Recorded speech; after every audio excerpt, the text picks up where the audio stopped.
Hey, what's up, everybody? Happy Friday. Hope you guys are having a good afternoon so far. Thank you for wrapping up your week with me here on 412 Productions. Let's get going. Just start saying hi to our friends around the interwebs because I'm a little behind here today. So let's see. We got Lino Vincent, Qoy, Starwalker 77, Lucy Andrews, Truth Teller 101, and Silebor all over in the mosh pit on D Live. Good to see you all. Hope you're having a wonderful Friday. Shout out to Liberty's Great Awakening over on Rumble and the other 20 or so of you tuning in over there. Hit that thumbs up button for us. And thank you, Joe, for modding the chat. As always, we are on pill.net, the home of free speech and the exclusive place to watch hour number 2, the 5 o'clock hour of this broadcast. Jump into chat, say hello, I'll give you a shout out, and then we're going to get this show started here in about 3.5 minutes or so. So I'm going to have to move quickly. Floyd, due diligence in there first. What's up, Floyd? Good to see you. Patriot 714 in the house as well. Delia, not far behind. Good to see you, Delia. D. Richard, how you doing today? Great to see you as well. There's Joe Elaine doing her mod thing, keeping everything super comfy for you all. Thank you, Joe. Floyd with a thank God it's Friday cookie. Oh, you're off tomorrow, huh? Normally it's a shit cookie, but today it's a TGIF cookie. Fantastic. HL Paco, good to see you. How we doing today? We got Molon Labe Kaiman checking in from South Africa. Good to see you, my friend. And shout out to all of our Patriots abroad. Kane Chris, what's up, Chris? R. Harrell in the house as well. Barb Robbins, good to see you, Barb. And General Buford checking in from West Tennessee. Great to see you. Pip's mom checking in from across the pond as well over in Wales. Good to see you, Pips. Hope all is well with you on your side of the world. Range Pony, Facts Not Fear. How you guys doing today? Great to see. PNW Sasquatch, Shane RQ. Welcome, welcome, welcome. Bella 214. Dangleberry, what's up, guys? Snow Bunny 68 out there as well. Good afternoon, Mr. Gerardo. Hope all is well. Fazic in the house, and there's Roy. Stones and Bones checking in from the West Coast. What's up, Truth Teller 101? Oilman 94, my brother. How you been, man? It's great to see you. Jeff Den in the house. Clover Lily checking in as well. Great to see you, Clover Lily. Hope you're doing well. Lori P, what's going on, Lori? Good to see you. Florida Mimi, Thirst for Knowledge. Sergeant Sparky in the house. There's my man Steve B 15601. What's up, my friend? Dale Burse here checking in from North Dakota. As always, great to see you, Dale. We got Canada A, Thirst for Knowledge, Eagle Freedom, and BP Creed up here. What's up, BP? How we doing, man? Sergeant Sparky, Spiky 999, Norm, Hang 10, Alien Surfer in the house, Bubbles Up, Patriot Mom 76 out there as well. What's up, guys? Dave 75, great to see you. There's Laura Y repping the 412. Let's go, Laura. Acrylic Painter, Martin 1776, good to see you both. We got Mama Bear Patriot out there as well. Bert Cocaine hooking us up with some shades. Thank you so much, Bert. I really appreciate that. P-Quest, thank you for the cookie. Frodo Baggins checking in from down under. What's up, man? Good to see you. Outlaw Woman in the house as well. Ellie Mayslayer tuning in. What's up, Ellie? Hope you're doing well. Spirit 554 out there. Good to see you. We got Caustic and Abrasive in the house. My name is D. Nancy Salty Beaver, Poonslayer, and Liberty Bells. What's going on? Ozarks Freedom Girl. Welcome, welcome, welcome, all you guys. I can't believe I made it to the end of that before the top of the hour. I saw the different names popping in. I was like, oh man, I got to rush. Maybe not so much. What's up, Trump Red Pill 1? Good to see you. Dog Nuts 10. Welcome, you guys. Let me check in here on these other chats. Let's see. Sulfinol, what's going on? Good to see you. Hope you're doing well. Mistborn, what's going on, buddy? Thank you for the cans. Says hey, hey, 412 and friends. What's up, Mistborn? Good to see you. Hope you're doing well, buddy. Hell yeah. Should I just start it early? What's up, Misfortune? Don Ritchie, Kay Landry. Welcome, welcome, welcome, you guys. All right. Well, I guess let's get this show on the road. We'll be back in a few minutes. We will make America strong again. We will make America wealthy again. We will make America proud again. We will make America safe again. And yes, together, we will make America great again.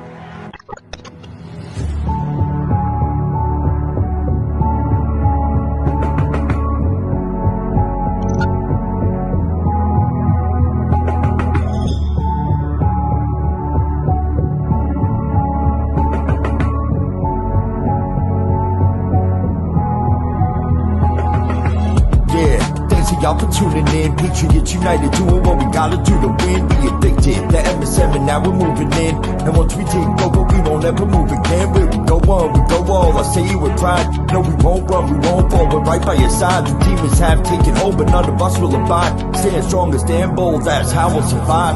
412 is the production. Monday through Friday, deplorable discussions. We're making it hard for the deep state to function. Every time they switch up the narrative, we debunk it. Adult Nero is the power that's controlling the plight. With all you patriots behind them, cause we're all in this fight. So many rhyme for so long, but we're giving them sight. Trapped in the world of darkness, but we're bringing them light. You may even find yourself in a different life. A lot of us have, and honestly, that's perfectly fine. Because exactly where you are at this moment in life is where you're supposed to be at this moment in time. It's all by design, the patriots are holding the line. They must have lost theirs, thinking they're controlling our minds. So many trapped in mental prisons don't know they're confined. They're just slaves in the system till the roles are assigned. That's sad, the good news is that we're waking them up. They have monopolies on minds, but we're breaking them up. Everything you thought was news, they were making it up. When we ascend, all the tyrants won't be making the cut.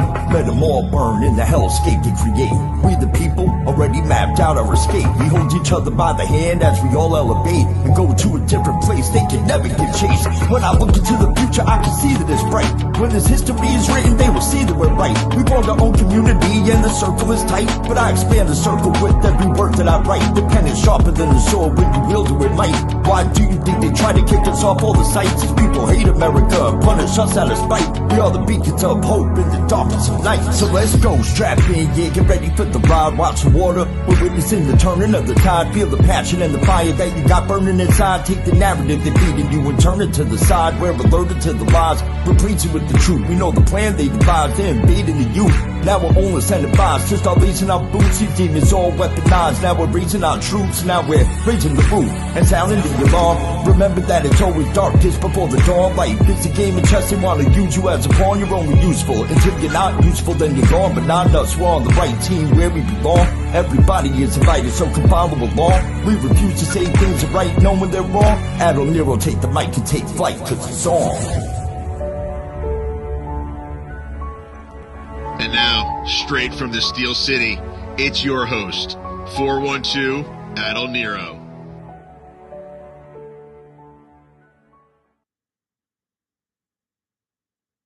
What's up, everybody? Happy Friday. Thank you guys for wrapping up your week with us here on another installment of Deplorable Discussions. It is February 9th, 2024. My name is Adult Nero, and I've got my OG crew riding shotgun with me for the next couple of hours. Drunk Pinata and Tennessee Homesteader. It's great to see you guys. We got Ben and Tina Garrison of GurGraphics.com joining us in the second half. Very much looking forward to their visit. But let's start by saying hi to my OGs. TN, happy Friday, sir. How are we doing today, buddy? Happy Friday. It's I'm doing okay. It's all's well in the neighborhood.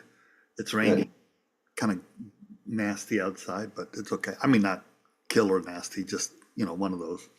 Don't want to be outside. One of those gray, wet days. I got you. Yes, so I decided to make a boatload of vegetable beef soup. Ooh, sounds delicious, actually. Yeah, my wife is already chomping at the bit for it. Good stuff, man. I'm glad you're here. It's going to be a fun show today. There's so much good stuff to talk about. I'm looking forward to getting your take on it for sure. Cool. Yeah, let's say hi to Drunk Pinata as well. Pinata, happy Friday, buddy. I'm sure you had fun today on your show. Yeah, it's pretty good. They are grammar Nazis. They don't like what the special prosecutor said in his descriptions. Don't imagine they do. Do you have anything specific you want to play, or anything you want to Sure. cover? Well, here's the basic tenor. Week after week and month after month and year after year is one thing. But to let the special counsel you named to do a bullshit investigation into some bullshit misplaced papers, misplaced Oh, so when they're Joe Biden's, it's just bullshit misplaced papers, guys. turn papers, 7 million documents, couple of hundred witnesses, an investigation lasting a year, not only no charges, but even this political whore, Robert Hur, felt compelled to contrast it to Trump's treachery and probable espionage by noting that Biden cooperated fully and reported the missing papers himself and returned everything, and there was no evidence with which to make a case that he deliberately kept anything. To let your appointee then inject his opinion of the president's memory as if he were a doctor, and I mean doctor, hell, this guy should not be a lawyer, and turn this report into a hammer with which he sneaks up behind the president of the United States and hits him in the back of the head. That's in an attempt to knock some sense into him. I mean, can you believe that? I can. It's so funny. I mean, but Rhetorically. par for the course. It's so funny. I mean, notice however, and I've been seeing this theme in multiple places. Even the local news, which I was fuming yesterday about it, that they drop the way that local news here, which actually was a clip from the national news played on the local news, right? But it was this one woman saying that comparing the Biden case and the Trump case, and she says that they both had documents, and that's where the similarities end.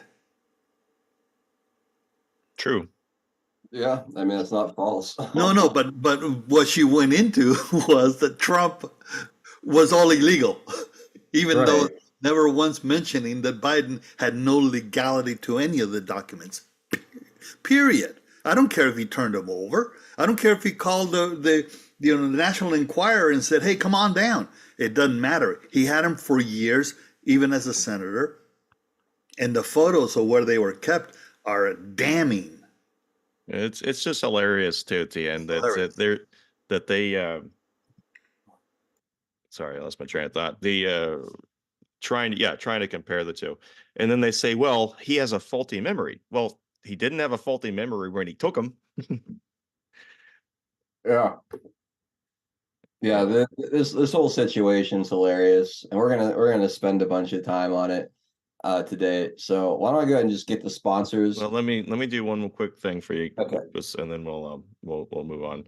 So the other thing that happened yesterday, which I covered, I ended up doing 2 3.5 hour streams, essentially back to back. So that was a big day. But here is the sad aftermath of them realizing, hey, they told us, they said, look at the text of this thing, look at and read the amendment, read section 3 and interpret it without, using any type of, just interpret it straight out. Be a strict constitutionalist and read the text, they said. And we did. And then they now realize that, maybe the Colorado system was a little bit biased. And then I want to zoom in on some of these individual arguments that we heard. So big picture, what did you make of today's arguments? Did the justices converge on a position in this case? They did. It did not go well at all for the challengers to Donald Trump, and that's to put it mildly. I've seen hundreds of oral arguments at the Supreme Court. You often can't tell where the justices are leaning. This one you could, and for good reason. I mean, when you're doing a Supreme Court argument, your job's not only to answer the justices' questions, but to state the affirmative case for why you should win. These lawyers never did that. They made this case sound technical and like a gotcha in the Constitution instead of, making the basic point. But this is a centerpiece of our Constitution, forged after the Civil War, after all that bloodshed, for a simple reason: our founders coming together and saying, no more insurrectionists. It's too dangerous to have people who give aid and comfort to the enemy. And there was just such a little discussion of that. And instead, it was all on the other side, like the interchanges, Alicia, you were showing about 50 states. And, we should only let one state shouldn't be able to decide the whole. There were 5 great answers to that. They're all in the front of the court briefs, but we heard none of it. And so it was a really dismal showing, unfortunately, for the challengers to Donald Trump. Does he realize that by the time that the 14th Amendment was drafted and ratified, that most of the founders, if not all, were dead? I don't. They keep doing that, Tien. They keep saying the founders. What they mean is the drafters of. Yeah, I know. They're trying to say but they keep saying that. They say founders. They use it incorrectly. They've been doing that for a little while because they're trying to give it. They're trying to give it credibility. Yes, exactly. It's on purpose. Yeah. Yeah, not a good day yesterday for the establishment. Maybe one of the worst days they've had since we've all been doing these broadcasts. I would say I'd put it right up there with some of the worst days that they've ever had, between the Tucker Carlson interview, the oral arguments in the Supreme Court, and the special counsel report on Joe Biden, which we'll get into in more detail. I can't remember a 1-2-3 combination hitting them all on the same 24-hour period. Not to mention Donald Trump sweeping the Virgin Islands and Nevada as well. I mean, this this is pretty fantastic. They had their one little moment of glee when the appellate court in DC denied Donald Trump's immunity. And then from there on out, this week has been an absolute disaster for the establishment. You could also throw Nikki Haley losing to nobody, to none of the above. Did you guys see Donald Trump's speech last night, where he comes out and he goes, I'd like to congratulate none of the above for their victory Tuesday night. Oh, it was great. But anyway, it's been a great week so far, and I think it's just going to keep snowballing in this direction. So anyway, let's go ahead and take care of our sponsors, and we'll get into more conversation around these things. First, we have Earth Garden Botanicals, earthgardenbotanicals.com. You guys know all about this company by now. I'm always talking about it because I love their products. I love Jolene, who runs it. She's up in Montana. She's an herbalist and a health coach. Wellness products are absolutely amazing, like the pine needle extract, which is basically the pine needle tea, just like a concentrated version, great for detoxing. You got your CBD oil and CBD products, all of which are the ingredients are organically and locally grown right there on small Montana farms, which allows Jolene to make these products at a great price. The value for the quality is unbelievable. So check out the CBD oil tinctures, the CBD oil for pets, the R&R Delta 8 nighttime gummies to help you get a good night's sleep. The topical cream, it's an arnica salve with CBD infused or without CBD infused. It's really your choice. And then you got your elderberry tonic as well. That's great for boosting your immune system. Fire cider to clear your sinuses. The teas, I mentioned there are teas. There's 4 teas to choose from. So all you tea drinkers out there, load up on this good stuff like the elderberry tea, golden potion tea, serenity, and of course, like I already mentioned, that sunshine and pine needle tea.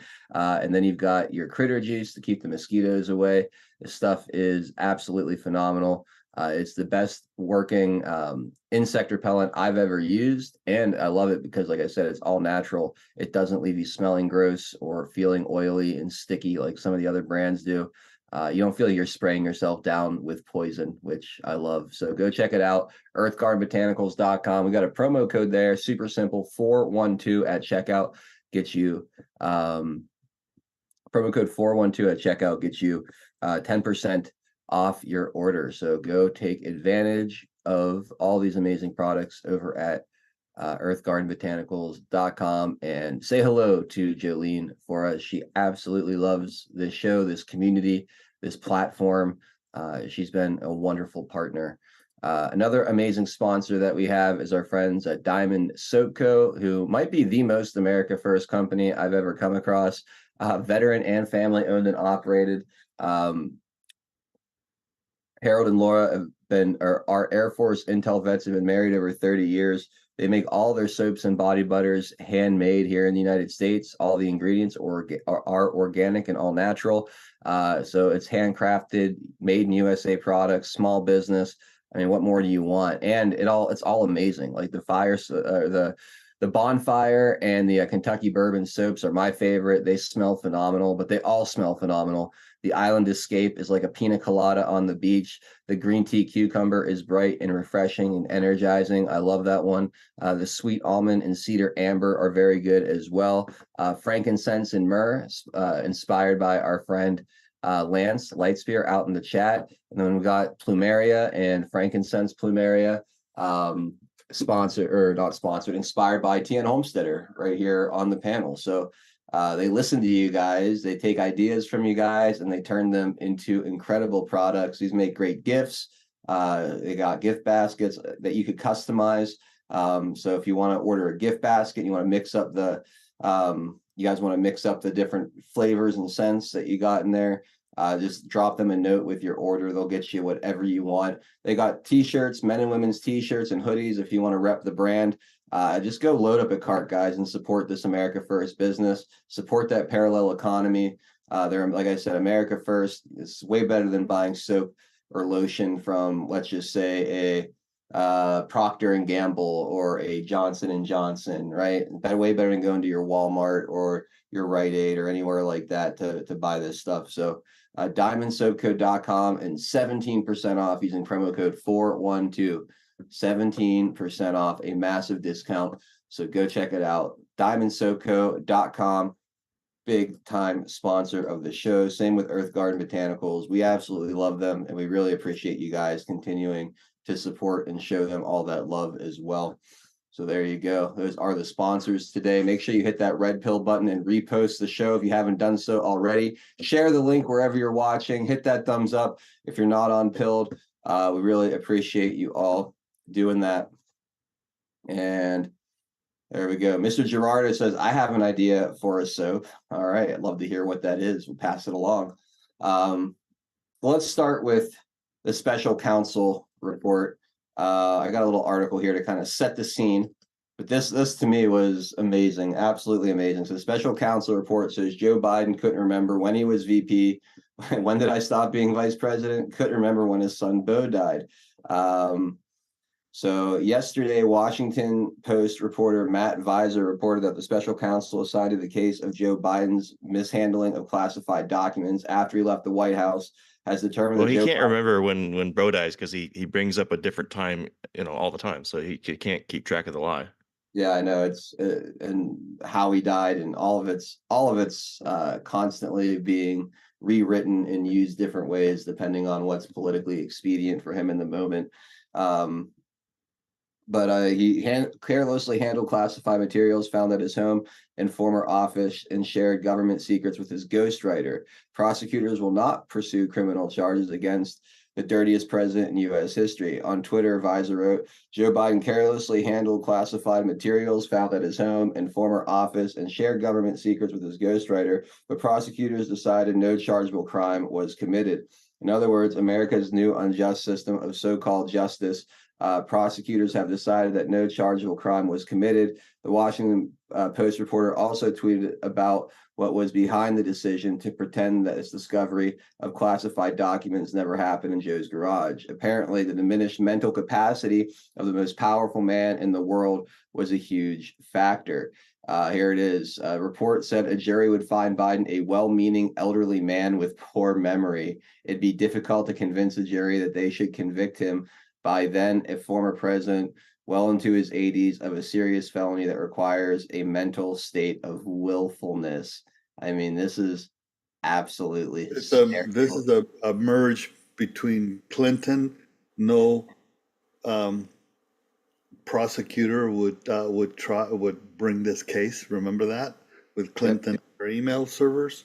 100%. This is a bit of a Comey job. But let me read a bit more of this, and then I want to make a point, and then I want to hear everything you guys have to say, because I had a range of emotions when kind of learning about this, and I ended up somewhere where I think this is the best possible outcome from this whole situation. I'll explain why in a second.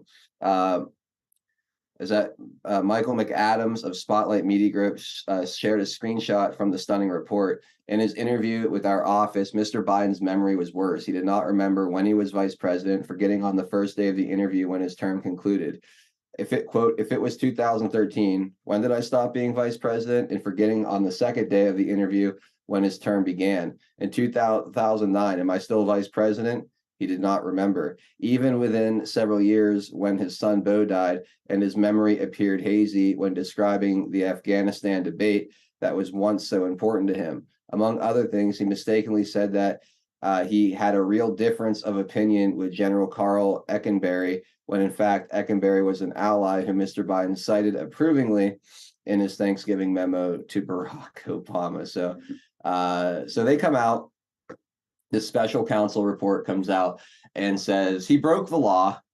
He broke the law, but because he is elderly, senile, and doesn't have his mental faculties all there, it would be hard to convict, and we're not going to charge him with the crime. And I read that at first, and I was like, these motherfuckers, here they are going after Trump for doing far less. Joe Biden robbed the bank and then gave back the money 30 years later, or however long later, 20 years later, 8 years later. I don't know. My math is off right now. It doesn't matter. Point is he stole things he wasn't supposed to. Then from the time he was vice president till now, started losing his mental capabilities. So they're not gonna charge him for stealing the property, right? Even though he had no right to take it. Meanwhile, Donald Trump, who did have declassification powers and broke no laws, they're still pursuing him full speed ahead. So you have again this display of two tiers of justice in this country, rules for one side, not for the other side. And I'm pissed. I'm angry. But then I really think about this, right? I really think about this, and I don't know if Robert Hur meant for it to be this way, but he kind of checkmated the entire administration by not charging Joe because he's senile. Because now the White House has two decisions to make, right? Or a decision to make. Either they fight back and say, no, I'm perfectly fine mentally, which is like, okay, well, then you should be charged. If that's the only reason you weren't charged is because you're a forgetful old man. So you're telling me that's not the case. Or they say nothing and admit that Joe Biden, cadaver Biden, is a senile old man that has no business being president of the United States. By not charging him, but putting that in the report, it's checkmate. It's checkmate. He can't argue his way out of it, because then he's saying, like, all right, I'm fine. Go ahead and charge me, right? I found it absolutely perfect. I wouldn't have taken it any other way, honestly. I think it puts them in an impossible situation. Had they indicted him, I feel like it would have been way easier for the left to move on from Joe and bring in that change of batter. But the way they did this, it puts the media in an awkward place, because they either have to defend Joe from a legal standpoint or from a mental capability standpoint. But whatever side they choose, they're kind of playing into the hands of whatever we want them to be. Not to mention, this report is going to allow this report coming out now without the charges is going to allow the impeachment committees, right, to bring Robert Hur in and ask him all kind of questions, get all kind of details, and build their case for an impeachment if they so choose to do that. So Joe Biden, I don't see him as off the hook from a criminal standpoint by this, just because this special prosecutor is choosing not to. The evidence that he brings forward could lead to an impeachment, which, according to the arguments that we are hearing the Trump lawyers make, if there is an impeachment, then that leaves him open for criminal prosecution after his presidency as well. So this is very interesting to me. I I thought it was the best possible outcome. Yeah, I see 451 in the house. What's up, brother? Great to see you, man. Thanks for checking in. Anyway, guys, that's kind of my 40,000 foot view. Is they put them they're in a catch-22 right now. It's pretty fantastic. What are your thoughts on all this? Well, he's already gone down the path. I'm okay. Yeah. He actually in a presser he said that. While Okay. simultaneously mistaking Mexico and Egypt and Yeah, that was at a different point, but yeah, talking about the difference between red states and green states. yeah. But the Republicans are coming out. This is going to be the interesting thing. The 25th Amendment. And I really implore people to read the 25th Amendment, the whole thing, particularly Section 4, and the whole thing, and read it again to clearly understand how that works. I got the feeling that this was another notch to get him out and to give some credence to it, but I think he's fighting.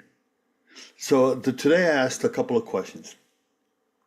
Was there a deal cut and he's playing along? Stalling kind of thing, right? Playing the dementia angle. At the moment, I'm not saying he doesn't have it. I'm just saying playing along from an aspect of removing him to where he didn't, or is he fighting the removal? Because if we step back and look at what has been going on, little by little, the Democrats and the Republicans have taken different shots at this angle, the 25th Amendment angle. And already one of the Republican congresswomen has come out and basically called for the cabinet to remove him under the 25th Amendment, a Republican. Mm-hmm. So now I'm not saying that they're playing along, that person's playing along. I'm thinking that the natural course of reaction is people to say, he can't be president, he's senile. Mm-hmm. Right? So I'm looking at this, I'm going, the timing of all of this is, again, I'm not saying her was involved or anything nefarious or even anything pro, white hat stuff. I'm saying the timing of this stuff plays in very, very well to what needs to happen at the convention. Right on. Did you guys see the response from Kamala Harris? No. Tian, did you see it? No, I did not. Well, she is emphatically saying how sharp Joe's mind is. Do you want to see it? Yeah, sure. So my favorite takeaway was in the report. It says, on the facts of this case, quote, the fundamental interests of society do not require criminal charges against Mr. Biden. That's a Garland statement. Yeah. That is a Garland statement. So check this out. She defends him. We don't have to play the whole thing. You just need to see how she's defending him and see if this plays into your opinion at all. Listen, I have been privileged and proud to serve as Vice President of the United States with Joe Biden as President of the United States.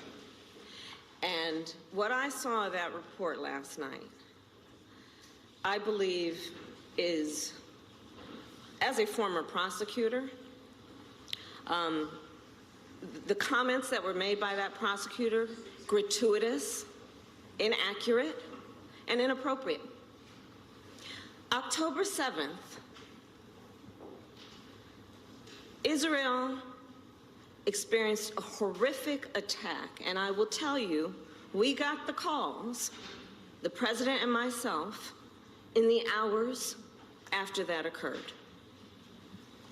It was an intense moment for the Commander-in-Chief of the United States of America, and I was in almost every meeting with the president in the hours and days that followed. Countless hours with the Secretary of Defense, the Secretary of State, the heads of our intelligence community. All right, let me cut it short so you can see how she ends it. She's and bullshit. up until now, months. So the way that the president's demeanor in that report was characterized could not be more wrong on the facts and clearly politically motivated, gratuitous. And so I will say that when it comes to the role and responsibility of a prosecutor in a situation like that, we should expect that there would be a higher level of integrity than what we saw. Thank you. Thank you.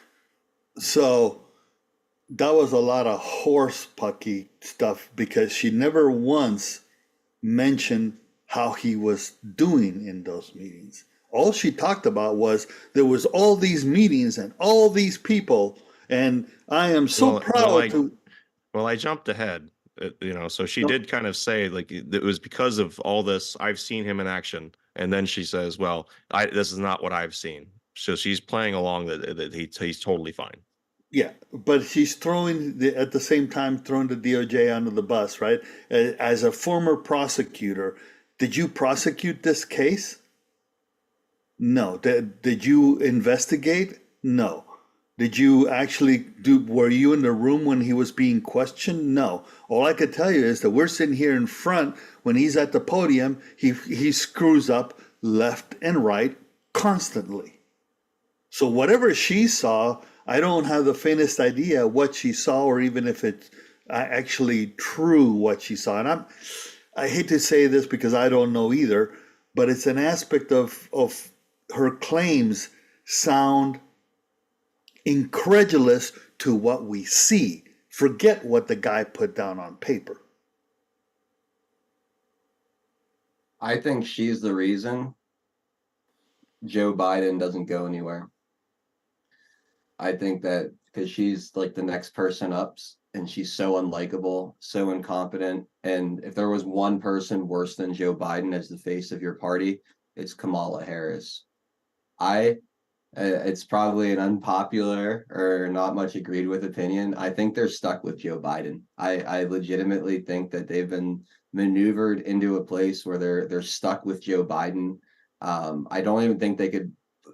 I think any move to get rid of him would be so obvious as to what's happening, and then if they were to skip over Kamala Harris for somebody else, it would really look bad. Skipping over the black female vice president. I think they're painted into such a corner here. It's so beautiful to watch. The media, from what I've seen, has been incredibly kind to Biden over all this, running defense for him for the most part. Sure, that they've been a lot of animus towards Robert Hur and the prosecution, repeating essentially exactly what Kamala Harris was saying there. But I think that this is just a huge gift to the Trump campaign, and I think it's going to be Donald Trump versus Joe Biden, and I think by the time all this is said and done, Joe Biden's not going to offer hardly any resistance whatsoever outside of whatever voter fraud they're able to squeak across. But at the rate they're going, it's not going to matter. There's not going to be enough fake votes out there to overcome the chasm that's opening up between these two candidates. And I can't wait to see the next round of polling after all of this kind of gets a second to circulate throughout the world. I think that it's going to be slow Joe versus Donald Trump, and I think that's what we're going to get. I really, really do. I know you disagree with that, TN, but yep. the way I'm looking at this is I don't see a graceful exit for Joe Biden. I feel like they've painted themselves into a corner big time here. And I think that's by design, by the white hats that are kind of giving these things subtle nudges. If I was trying to accomplish something, if I was trying to set up my ideal scenario for 2024, as part of the plan, it's to keep Joe Biden right where he is and make him the person you run against, because he's going to be incredibly easy to beat. in by November at this pace. So I really think that if there is a plan and you really want to make it as dominant a victory as possible, you want to keep Joe Biden right where he is. You don't want to blow him out of the water too early. I think they've done a brilliant job manipulating this situation into keeping Joe Biden right where he is. But the other side has a say in it too.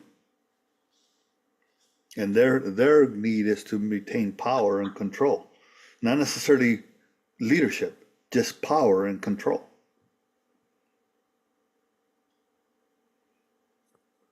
So that's where I'm thinking it's not a one-sided thing.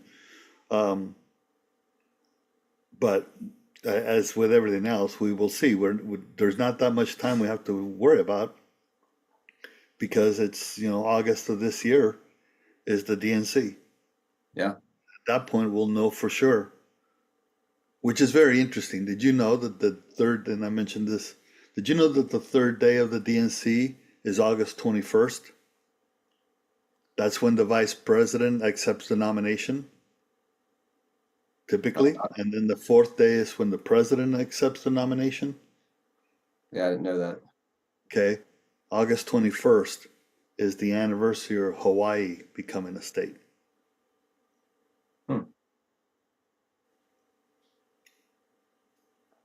Kind of interesting. That's an Obama thing? Yeah, that's an Obama thing. Now, if it was when Kenya, the anniversary of Kenya becoming a country, I might take it more seriously, Tien. Okay. Just fucking with you. Yes. And it's very interesting because, everybody's saying the content. Okay, so I look at it also this way.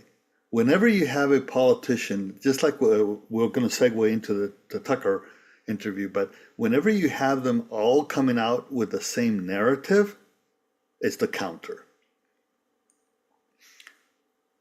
Right? So we have the O'Keefe video saying, oh, when I was an intern, she said she wasn't going to run. Mm-hmm. Now here you have the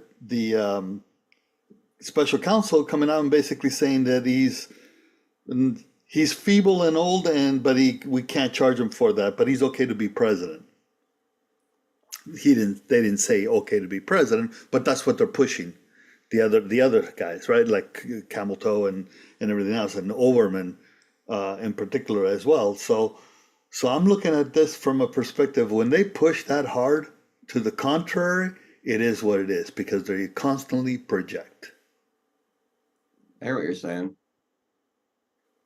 Yeah, I don't know. I don't know if I think Michelle and the Obamas want anything to do with going back into the public spotlight. I mean, every video of Big Mike's dick flopping around is going to be all over X. They're not going to have any censorship on that. They're not going to be able to They don't all care. the questions. They're not going to. You're going to have the Larry Sinclair interview being brought back up and blasted absolutely everywhere. They're not going to have the clean, easy, media coverage that they would have had in 2008 or 2016.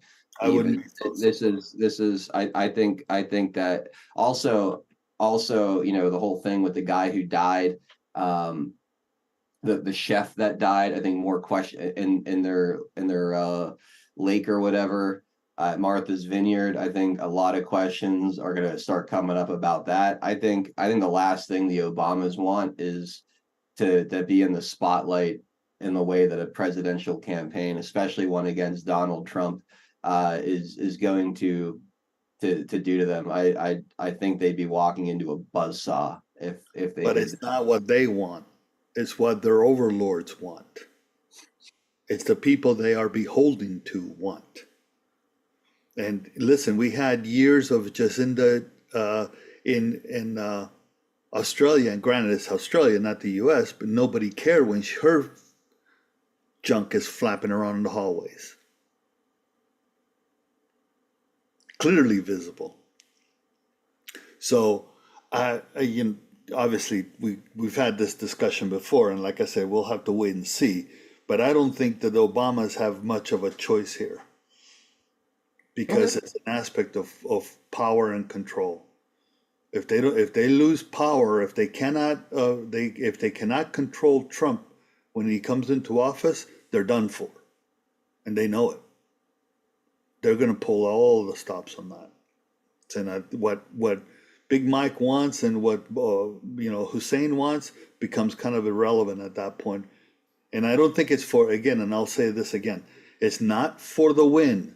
Understand, this is not, and this is talking to chat, it's not that they are looking to win. They're looking to create the chaos of blaming Trump for cheating. That's where the game is, in my opinion. But anyways, that's it. Right on. All right, so I want to transition into the Tucker thing because in about 20 minutes, we're going to have Ben and Tina Garrison on. I'm sure we'll cover a lot of these topics. Robbie36, that's hilarious, that sticker. We're gonna have Ben and Tina Garrison on in the 5 o'clock hour. So those of you guys watching on Rumble, I'll give you a little heads up. We will be doing that interview exclusively on pill.net. I put the link to that in the description below the Rumble stream. So make sure you guys get over there or just go to pill.net on your browser. On the desktop or on the left-hand side of the screen with all the live channels on mobile at the top where that black and gold symbol, you'll see us. Just click it and come hang out. But yeah, that we'll be shutting down those other platforms in about a little less than 20 minutes, about 10 to 15 minutes or so. So with that, I want to get into, and I had so many media reaction clips I wanted to play. We just don't have time for it today. So we'll just have to forego that for now. But I want to transition into the Tucker Carlson interview. But first, I want to start with this because it's related. And I feel like it's a good little transitional piece. Just in, the Senate advances a $95 billion foreign aid for Ukraine, Israel, Gaza, and Taiwan, omitting border security provisions. Here are the 17 GOP senators who voted with the Democrats. So like clockwork, you get rid of the border security, which it really wasn't border security.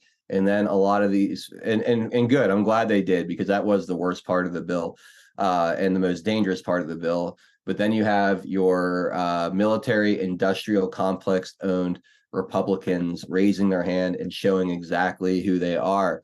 Here's the list: Lisa Murkowski, Mitch McConnell, Bill Cassidy, Roger Wicker, Todd Young, Susan Collins, of course, Shelley Moore Capito, John Kennedy, who I'm surprised John Kennedy was on this list. I'm very disappointed in him. I typically like Kennedy, but showing who he truly is. John Thune, or however you say this loser's name. Dan Sullivan, of course. Mitt Romney loves the sending money to the Ukraine. Joni Ernst, Mike Rounds, Tom Tillis, John Cornyn, who you guys down there in Texas need to replace this man. This man is absolutely terrible. And then Chuck Grassley, and we had a discussion about Chuck Grassley. I lumped him in with Mitch McConnell and Mitt Romney and Lisa Murkowski, I don't know, a week or so ago. And I got a lot of pushback from the chat. And I said, nope, this guy is one and the same of these guys. He votes with them. He always funds the deep state. He always funds the foreign wars. He's a neocon. He's a piece of trash. He's an old guard Republican that needs to go. And he proved it again today. I feel very vindicated in my stance on Chuck Grassley, because they didn't even need his vote to get this through cloture. He could have easily voted no if he wanted to. They had plenty of other loser Republicans to go and vote this through. Yet Chuck Grassley is on the list. So his ancient ass can get the fuck out of DC for all I care. Him and every other one of these people. This is what you call a primary list right here. There's not a single one of these people who deserves to represent you, who deserves your vote. Every last one of these losers should be primaried out of government and never thought of again. And then Jerry Moran, I don't even know who that is, but there you go. There's your list of 17 bought and paid for Republican senators, 100% owned by the bomb makers, the military industrial complex, the defense contractors.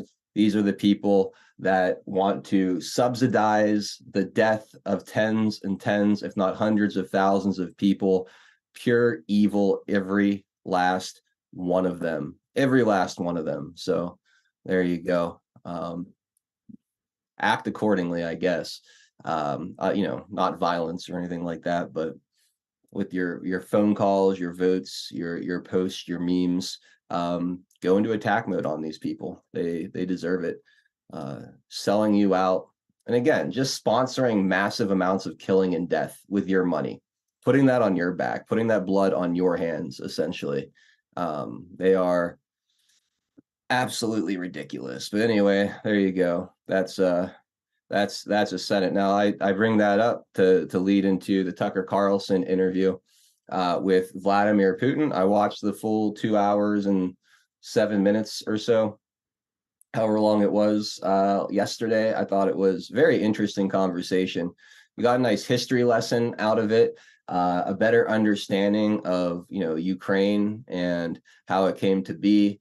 Like I said, a history of the exchanges of power, the coup d'etats leading up to this moment we're in. And it was just striking to me. It was striking to me to see a world leader be able to sit down and give a telling of world history of his country going back to like the 12th century, very fluently, very impressively, honestly. I'm not saying Vladimir Putin's a great guy, but you look at the way he carried himself and was able to discuss these issues for 2 hours with Tucker Carlson, and then you compare that to the senile idiot that we have leading this country right now. Not really leading it, but the face of it. I mean, holy hell. It's like major leagues to, little league baseball. It's pretty wild. But anyway, he gave a little history lesson. Some interesting things were about the pipeline being blown up, insinuating that it was the CIA, never giving any real direct evidence, but basically saying that there's no point because of the Western propaganda machine, specifically the United States, being able to overwhelm any truth that Russia would possibly be able to put out. I thought that was a pretty interesting part of it. To me, the main thing about the interview that really stuck out and I thought was most important was the denazification angle of the whole thing, really highlighting the Nazis, the neo-Nazis in Ukraine, and making that a main issue of the conversation. I thought that was super important because the useful idiots in this country that want to put their Ukraine flags in their yard or put their Ukraine bumper stickers, they're the same people that are ready to call Donald Trump a Nazi and any MAGA person Mussolini or a Nazi or a fascist. Meanwhile, they're supporting a country that fosters Nazis and basically is all about that mindset, that political position. So I thought that was really, really important. So that was my main things about it, was just really better exposing who it is the Ukraine really is, a bunch of neo-Nazis, and just giving the other side of the story a bit. What did you guys think of the interview? I thought it was good. It was interesting that it kind of caught Tucker off guard with the history lesson, and he even brings it up at the beginning that he thought it was filibustering, and right, and it was kind of funny because then he turns around and in the after interview, he had another clip that he put out there on X, and he was saying that he realized that he wasn't there because there was no time limit. There was no, the interview was going to go for as long as they wanted it to go, right? So it was kind of funny there. But it was a necessary history lesson. Same thing with Crimea. As a matter of fact, it was Scott, Woke Societies, put a tweet out there, and I opined on top of that basically says, if you want to really also look at the Obama component of it, which was Crimea, and look at the Crimean War, it's almost the exact same players as it is today back in the day of the Crimean War. They're now under EU and so forth, but it was France, it was England, it was the the Germans, it was the Americans. Well, not the Americans that much, but it was the European sector of the EU today. Same kind of stuff. So the history lesson, although it was a little bit dry because he just goes through the litany there, but it was necessary to understand, for people to understand, in my opinion, where Ukraine stands, so to speak. How do you come to be and all of that. Well, after that, I agree with you on the denazification, because that was a question, and I like the way that Tucker handled it in kind of like not in the I'm dumb, but in the can you elaborate? What do you mean by denazification? Not in the how will you do it, but what is it that you're talking about? Yeah, and then Putin did a great job reminding everybody about the Canadian Parliament and how they gave a standing ovation to an SS officer, Right. a literal Nazi, for fighting the Russians. And then he The basically Russian said, and the heroes of Ukraine today were Nazi collaborators, Nazi executioners. Actually, they executed the policies of the Nazis during World War II. So, yeah, it was really interesting. And he said something that I thought was, he said that the West will always support the Nazis as long as they provoke Russia, or anyone that provokes Russia, the West, America specifically, will continue to support. And I thought that was pretty profound, because it really gave a different perspective, and how I think Russia has been, like I said, well, I don't think Putin's the best guy in the world, and I don't know if I necessarily want to live in Russia. I do think Russia is unfairly covered, as far as what their true aspirations are. I do think that they have been screwed over many times, by the West, and different deals and things that were supposed to go one way, and then we just kind of reneged without any real negotiation or warning. And the fact that Russia has been as level-headed as they have over the last 100 years is pretty spectacular, actually.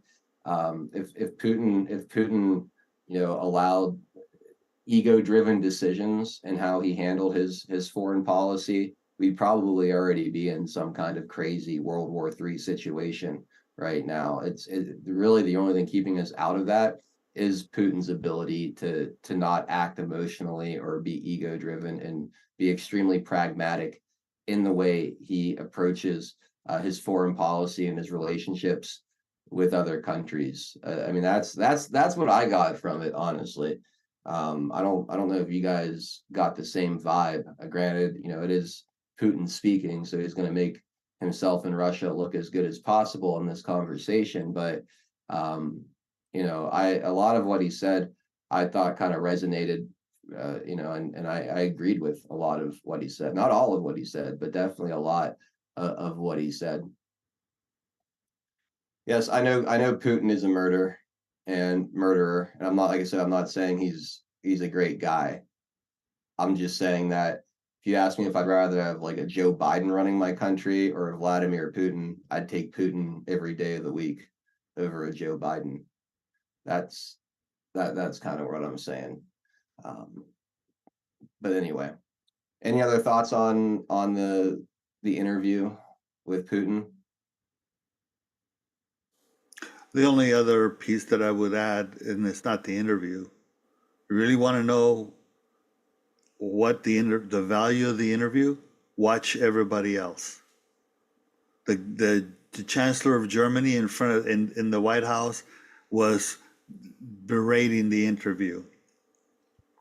The Biden administration comes out and tells us, Kirby comes out and tells us not to believe anything that Putin says. Yet we have him and the entire Biden administration having lied from day one. Yeah. Big lies. Major big lies. Right? Yeah. So I look at, and that's just a couple of samples. If I look across on that, you have Bojo coming out and basically berating it and saying that that Putin lied and he was instrumental in killing the peace talks. Yeah. So whatever, even if Putin wouldn't have said a darn thing, all you have to do is watch what the other guys are talking about. Yeah, that's a great point, DN. All right, we are 5 minutes to the top of the 5 o'clock hour. So it is time for us to move exclusively to Pilled.net, the home of free speech. Those of you watching on Rumble, just check below the stream. In the description, you'll see the link to the Pilled.net stream. So go ahead and just click that, hop on over, and continue hanging out. We've got Ben and Tina Garrison of GurGraphics.com. They're here and in the waiting room, waiting to come on up and join us for the 5 o'clock hour. Very excited to see all of their latest cartoons and see what they think of all this stuff happening this week. What a week it has been. So get on over to Pilled.net. Find us over at 412 Productions. We're going to go ahead. We're going to play a little video here, about 60 seconds long. And then we'll come back on the other side. We're going to read your gold pills. There's been a lot of gold pills flowing in here in the first half. So we'll read through those, and then we'll welcome on our special guest for the afternoon. Again, that's Ben and Tina Garrison of GurGraphics.com. We'll be right back. Pilled.net is proud to host 412 Productions, exclusively on the true home of free speech. To continue watching the show, we are here to help you over to Pilled. If you're new to the platform, just click on the welcome link provided. It will then automatically walk you through signing up for your free account. If you already have a Pilled.net account, follow the link provided directing you straight to 412 Productions channel. We are excited to have you join the Pilled family, and if you have any questions at all, please email support@Pilled.net. Enjoy the rest of 412 Productions on Pilled.net. Free speech lives here.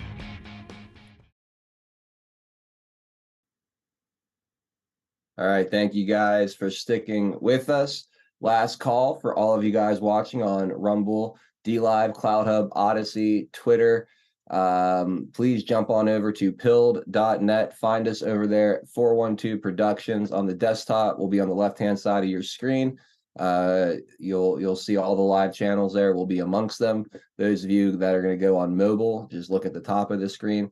You'll see all of the live channels up at the top where that black and gold little circular American flag symbol. Just go ahead and give that a click and you'll be right on over. But it is time to say goodbye to all those other platforms. If you're not going to jump over and keep hanging out with us, no worries. I'll be back on tomorrow morning at 10 a.m. for the Saturday morning chat. Listen to music and taking your calls. And then we'll be back on Monday at 4 p.m. Eastern time. We'll be welcoming our good friend Scott of Woke Societies on to the panel to kick off the week. So lots of good stuff coming here. But for now, the show goes on exclusively on the home of free speech, Pilled.net.